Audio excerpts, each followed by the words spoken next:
All right, well, what's up, guys, and welcome back to Fab Unofficial. Today, I'm bringing you a little market watch. Yeah, I know there's a million channels that are doing these. This won't be the only thing that I pop up on Fab Unofficial, but it is something that I care about and I keep a close eye on. So I figured, why not? But shout out to Stackswell, the man himself, started the trend. So go check out his channel. He's probably going to be more up to date week on, week out. So if you really want some, some value insights, check out him, subscribe to his Patreon, all that stuff. But we do have some spicy information, so I figured why not spark up a market watch myself, so I can sort of tell you guys everything that's going on in my mind and what I'm looking at currently. Been on my mind for a little while, ever since the Pro Tour Amsterdam. Bryan Gottlieb teased something in the keynote, which was obviously Rosetta is a return to ARIA for us in September, and he also showed the product roadmap where we're expecting set 15 in January and set 16 in May 2025. And he made a comment that Rosetta is a return to ARIA, and one of those two sets is going to be a return to a region of Rathe, which we have already visited previously. So if you guys are interested, I'll clip right here. Of course, heading back to ARIA. That's not the only return we're going to make over the course of these next couple sets. Awesome. That's what I'm going to say. Thanks for that, Bryan. That's it. And hopefully Fab don't mind me playing that in the video. But really, really cool, because I think there is so much unexplored still in places we've already been. The two places that jumped to my mind straight away were the pits and Volcor. I'm not really an assassin guy, so Volcor was definitely on the top of my list. And I think we have some insight and some confirmation that we are indeed going to return to Volcor in one of those two sets. So obviously spoilers for Rosetta have been going up, mainly just expansion slot cards, which is cool. I really like the shift to holding a lot of stuff for the world premiere. But we did get a warrior card spoiled that in Unsheathed. So I'll put it up on the screen. But Unsheathed is a majestic 3-block warrior action. Pitches for red. It says your next sword attack this turn gets +3, and when this attacks, if its power is greater than twice its base, it gets go again. It has go again itself, obviously.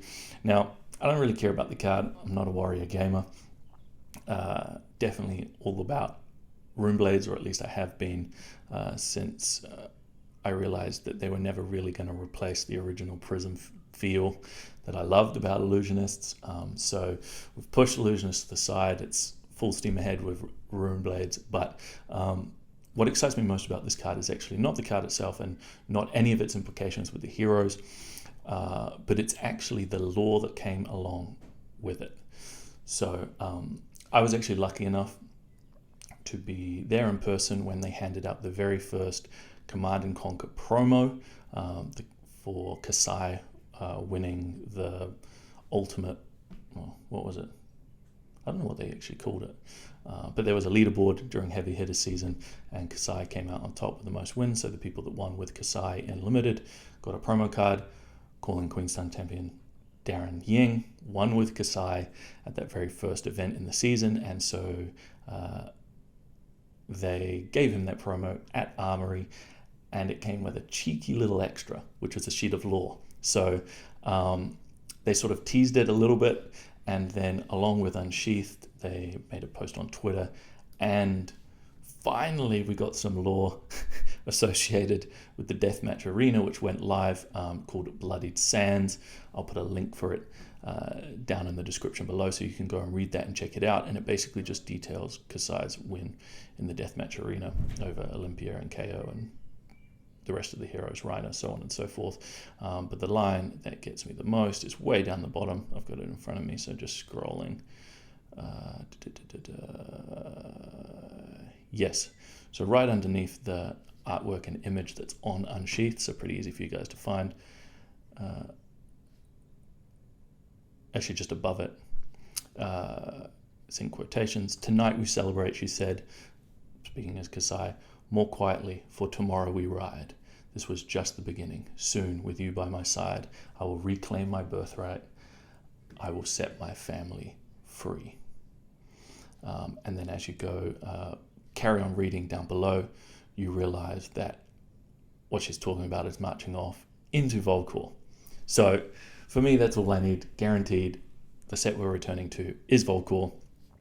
And the one thing about market watches is generally most people are too late, right? So if you're only just now jumping on Rosetta speculation, chances are you've probably missed it. You're going to pay some sort of premium at this point already. But there's definitely time to get in on the cards that you want now while they're cheap for Volcor. Obviously, we had Uprising, was the main Volcor set, but also a little dabble with Dynasty too. But there is clearly one bad boy that I think you're going to need to get your hands on, because a return to Volcor means a return to the Draconic talent. I'm assuming LSS can throw spanners in the works, obviously, but when I think of value to be found currently in that card pool, it is none other than Flame Scale Furnace. So I have it pulled up here in front of me, but yeah, obviously I'm in New Zealand. These are US dollar prices, but we've got a near mint cold foil for Flame Scale Furnace as low as $62.08 as of the point of recording this video. And you can have a little look on the market price history for this over the last 6 months. Is that for the longest time, this held pretty steady at around 150, 155 US dollars for the cold foil. And then from May, it's taken a dive, as obviously Dromai LL'd, and there are no heroes in Classic Constructed that can play this card. And it's dived pretty low. Rainbow Falls are also as cheap as $30. But if we're getting back the Draconic talent, I definitely think this card makes sense. Draconic's all about red. This helps with your pitch when you're playing red, and also it's a temper 2 chess piece, so you're getting at least 3 block out of it. Absolute value. So if you're speculating, definitely go pick yourself up some Flamescale Furnaces. There's another card which I'm not as hot on, but it's definitely sexy as hell, and that is the Marvel Phoenix Flame. So this card, obviously cold foil, as cheap as $12 currently. Now, you know, this was really big in Phi. I'm assuming Phi will get some love again, and this card can only really go up from there. Again, this wasn't as big of a dip, but it was as high as, let me have a look at this. Yeah, as high as $18.50, $19 back at the start of the year. So pretty cool. This one you're not really going to get too much value out of, but if you're somebody that likes to bling the deck out, now is definitely the time to speculate on 3 copies of this bad boy. And a card coming from Bright Lights, Tome of Imperial Flame. Now, obviously, this was really specific to Dromai, but we know Dromai definitely has some fans out there. It would feel weird, given how LSS have shown so much love to illusionists, that they would visit Volcor. Dromai's still alive in the storyline, and she's LL'd, and we wouldn't see a return to the Draconic Illusionist. She's still going to have to create Ash in some kind. She's probably going to be red-based, because all of her cards are currently red-based, in which case Tome of Imperial Flame definitely is going to see a spot again. Maybe they lean into this mechanic for some of the other heroes, in which case, yeah, Tome of Imperial Flame, definitely a card you want to get your hands on. So obviously it's draw a card. If you're royal, instead draw 2 cards, and you may pitch 2 red cards if you don't banish your hand. So obviously it's kind of even card filtering, and then allows you to play some of the bigger cards after that, which, speaking of, some of the best pickups right now, I think, are the Marvel Dragons. So you can have a little scroll and look through. Like, obviously there's the 3 big boys in Dominia, Dracona Optimi and Tumulti, obviously. Still kind of expensive. Obviously, they're such cool cards. Really a toss-up between these and the Angels for me as the best Marvels that LSS have printed. But particularly Tumulti is just epic, and as a card, brutal.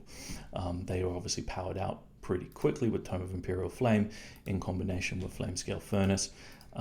Again, if you think you're going to be a Dromai lover, or you want to be able to foil that deck out, definitely I would pick these up now if you have the chance. I don't see them going too much lower than they are already, and LSS don't like when their premium cards just fall off into oblivion. Like, let's be honest, Dromai's not really seeing any play in LL. She was strong for the moment in CC, but that was mainly because all the busted stuff had already rotated out. So I don't think they're going to be happy with a whole shelf of Marvel Dragons, just sitting there collecting dust when they could be actually played out on the kitchen table, out at tournaments. Dragons are dope. I mean, come on. That Tumulti looks spectacular. But even if you don't want to speculate on cards quite that high in value, you have something like a really classic, which is the Invoke Chromai. Chromai, the one that's getting action points, allows you to abuse things like Tome of Fyendal.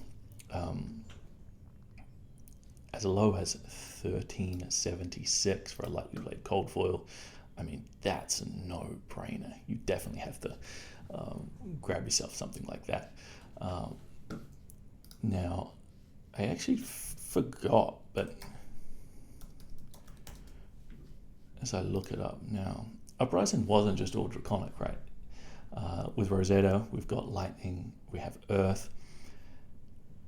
We did have Icelander in Uprising and in Volcor, so maybe they use this as a way to reintroduce ice into the talent pool. So there's something like Frost Hex, right, which had a cold foil version, which is as low as $3 for the cold foil Frost Hex right now. So, it's specifically an Icelander specialization. Are they really going to print Icelander when we're just getting 2 more wizards? Who knows? Maybe you're better off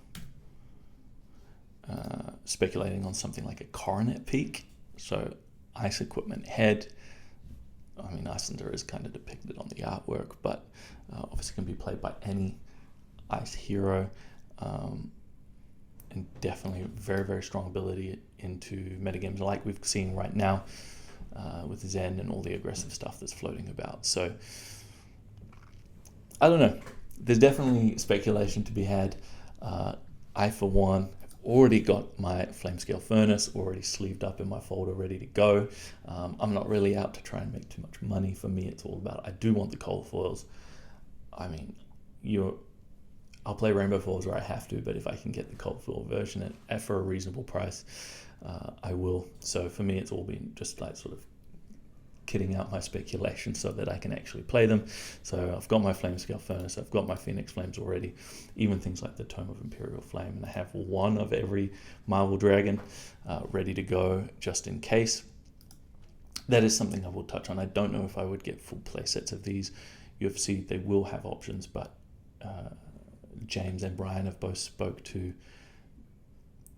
Dromai sort of being the last of that sort of Fab 2.0 access to go again, so on and so forth. So I do think they'll approach Dromai, if they revisit her or another Draconic Illusionist, slightly differently. I don't know if we're going to see that spam the board, go wide with Dragon's game plan. Might be more of a value engine, in which case, yeah, who knows exactly what they do. But I'm definitely going ahead. I've got my 3 big boys, and I've got one of each of the others as well, so I can sort of bring it in as a token and still feel good about myself. But yeah, who knows? I think it's absolutely awesome what LSS are doing. Obviously, what we've seen is player-driven lore. Kassai won in the deathmatch arena because the players took out more events with Kassai. They've written that into the lore now. pretty epic. So I'm really stoked with this direction. I want to see more lore from them. Obviously, Heavy Hitters is kind of in the rear view now, and we're only just seeing this. Feels a little bit weird, but obviously they also just locked in the events. But yeah, hopefully they've hired some cool people that are really going to carry the lore forward, and we'll see where we go. But yeah, speculate, not speculate, up to you guys. We'll catch you next time.